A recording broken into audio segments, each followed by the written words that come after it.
Saudi clubs have expressed serious interest in Manchester United captain Bruno Fernandes. And guess what? Ineos are willing to listen. The fans are up in arms saying, don't do it. What exactly is the situation? Welcome to the United Road Sport. My name is Webb. Here is an update on the Man, you guys. First, subscribe, like, and share this video for the growth of the channel. I see you guys and love what you're doing. But here is a shocker. We've seen how important Bruno Fernandes is for Manchester United, especially after him missing the last two losses we've had against Crystal Palace and against Arsenal. It is clear against Arsenal, we saw really that if Bruno was in that game, obviously the result could have been different. Arsenal could have got beat at Old Trafford. Against Crystal Palace, perhaps the result wouldn't have changed, but I think we could have scored a goal. We could have created opportunities. The reality is, without Bruno, there is completely no creativity in Manchester United. No wonder he has scored so many goals for the 4.5 years he has been there and assisted so many times, created the most goal scoring opportunities of all players in his position in the same period of time. So that's how big a player Bruno is for Manchester United. But he doesn't seem to be exactly happy lately at the club because he's saying he's not really rated so highly by Ineos. He feels, the fact that he's not among the protected lot, according to Ineos, doesn't, make him happy. He has struggled enough with his team. He has been a fighter for the team. He feels, I think, he should be more appreciated. Whereas, yes, was given the captain's armband, more appreciation would mean Ineos coming out and categorically state that Bruno is untouchable, the way they did with Kobe Maino, with Rasmus Højlund, and Alejandro Garnacho. Now, Bruno Fernandes is certainly now considering his future, it is believed, but Ineos, after watching these two games, must be thinking, this boy is important, but they are still open to a big offer for the player. Why? Because Ineos, in their plan, they don't want to hold on to players within their 30 and above. Now, Bruno, in September, will be turning 30. Now, good as he is, Ineos are saying, we've made a decision, we don't want old players. At 30, you're old for an outfield player. So they're saying, we don't want 30 plus year-old players at the team, especially those we can sell and get good money that we can use to buy younger players. So that's the situation with Bruno Fernandes. But of course, the fans are up in arms for understandable reasons. I mean, you clearly see a bunch of players who are not willing to fight and die a little for the club, a bunch of players who are tired of playing downing their tools, who are pretending and hiding behind injuries. And you have a captain who at least has consistently shown that even at the lowest, Bruno was fighting and trying to do all the hard work. Do you lose such a player at a time like this? Do you keep him as one of the few more experienced players? Because even the captain is a role model to most of these young players we talk about. What then do you do?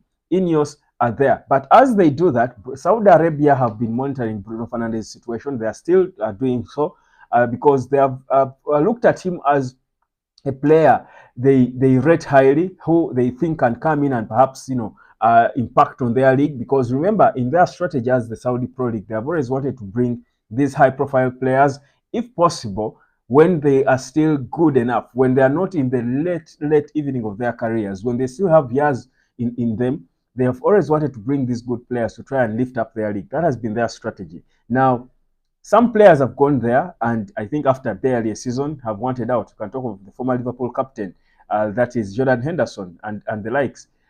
Somehow it's not easy, I think, obviously, for a player to endure from the Premier League to the Saudi Pro League. I don't think it's an easy space for players with their families and stuff. But anything for the money. If it's about the money for you, you do anything for the money. Now, Bruno knows that at 30, he could get perhaps 400 or even 500,000 pounds per week.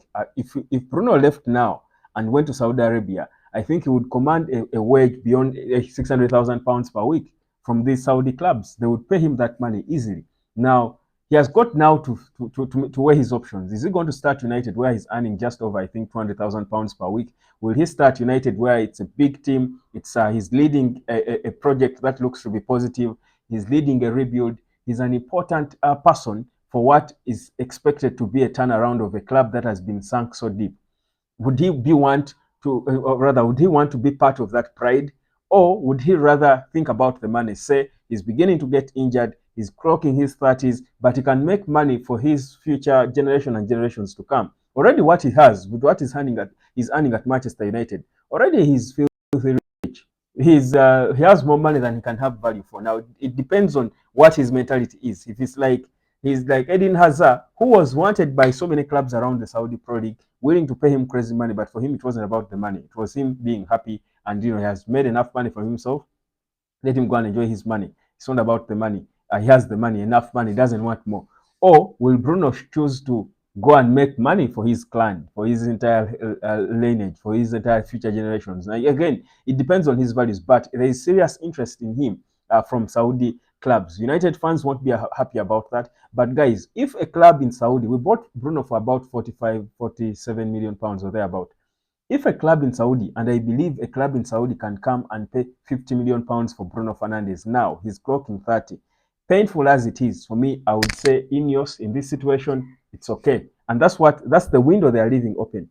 They are saying if we get a significant offer for Bruno, we are open to letting go of him. I would listen if they said even if we get 100 million, we're not saying Kobe Maino or Garnacho or Hoyland, because these are young players who you have 10, 15 years and no money is worth that, and the talent with the talent they have. But for Bruno, good as he is, he's 29 going 30. If someone comes in, and not that he's not an important player, United can move on without him. But if it's an opportunity for us to get a significant amount of money, I think for me, cash in on him. Well, teams like Barcelona seem to be seriously interested in him as well. I don't see that. Well, for him, it would make sense if Barcelona is taking him. And again, him coming from going to Barcelona would be mostly in a swap deal. They take Bruno, give us another player or two, or plus some bit of cash, or or a direct swap deal. Again, for me, if it is an important player to the club in the view of Ineos, they see an important player in FC Barcelona, very important for the future of the club, and they're saying give us Bruno. I think for me, painfully, you would listen, because where we are, we're in a rebuilding phase. Bruno has given us 4.5 good years of his year. I think we can afford to get a younger player who is good, not a player who is, going to come in and, sit on the bench. A marquee signing, a marquee swap would make sense, painfully as it might sound. I know many fans wouldn't want to hear this, because you look at United now with the players we have and his importance. But if we are getting a good deal, for me, I think we can, painfully let go of him. Now, he's not alone. Even Casemiro has got serious interest from Saudi. Serious interest is coming through for Casemiro from Saudi. Now, for Casemiro, I think really we have all agreed and given up on him, and we are saying Casemiro should be leaving. Really, for him, you had to see how fast it's going down for him. I mean, for a player who has got a contract, I think until 2026 or thereabout, had a very beautiful first season, our best player without a doubt. And don't tell me about the Marcus Rashford goals that he scored. I think the most important player for Man United last season was Casemiro. The 6 or 7 games he missed, we saw how he struggled. But the way it has all gone down for him, and it's of course now being wound down in him playing centre back, which isn't his natural position, and then he's bottling it day in and day out, but people don't care. It's painful to see. But for me, I think it's okay for Casemiro to leave. No one, it's the time for Casemiro to leave Man United, because his confidence is going to go down. And if he leaves Man United, he shouldn't be playing elite football. Let him go to Saudi and make his money. He's been dropped by Brazil. It's a humiliation for him, for a player who before he has been the captain of Brazil lately. But the humiliation is coming too fast on him that you had to see it.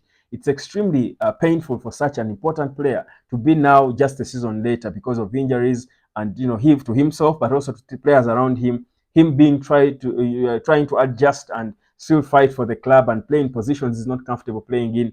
It's bad to see that people forget so easily, and that's why I think for me, for these players, and even for players like Bruno, you see how important Bruno is now. Trust you me, there's no guarantee that next season Bruno will not go down the way Casemiro is going. So if you're a player, you've given 4.5 good seasons, live as a hero. If Bruno left Man United now, and he's considering this, by the way, is happening to Casemiro. He sees what is happening to Marcus Rashford. He knows that at 30, with injuries starting to come his way, he will go down as well. And the same fans who are saying Bruno is important will be the same fans bashing him, because he has tested their wrath already this season. The few times Bruno has not been performing well, there are fans who have been attacking him. So for me, I would back Bruno if he wants to leave for his future, to protect him and from these unforgiving fans who forget so fast. I think for me, let Bruno and even Casemiro go to Saudi, make their money, enjoy it. Let Manchester United plan and rebuild without them. The beauty is there could be these two players. If Saudi is the destination, for example, Manchester United can get a decent 80 million pounds from the two, which would be enough money for United to make a lot of improvements in the squad. So Man United would make 80 million pounds simply from Casemiro and Bruno Fernandes, just the two of them, or a big player and 40 million pounds. So do the business. For me, when it comes to business, painful as it is, guys, don't pretend here. You're pretending to like Bruno now, but next season, if the injuries keep coming the way they have attacked Casemiro, who knew that we would be speaking about Casemiro the way people are speaking about him now? That's the same thing that will happen to Bruno. Yet he has given us very good 4.5 years of his time. Beautiful 4.5 years consistently. So for me, for the sake of him, for the sake of protecting him, I want him to live as a hero. He can live if a good offer comes. If there is no good offer for him, well, we can cling on to him. But if a good offer comes, Bruno and Casemiro should be leaving Manchester United. My name is Webb. This is the United Hotspot. Subscribe, and I'll catch you later.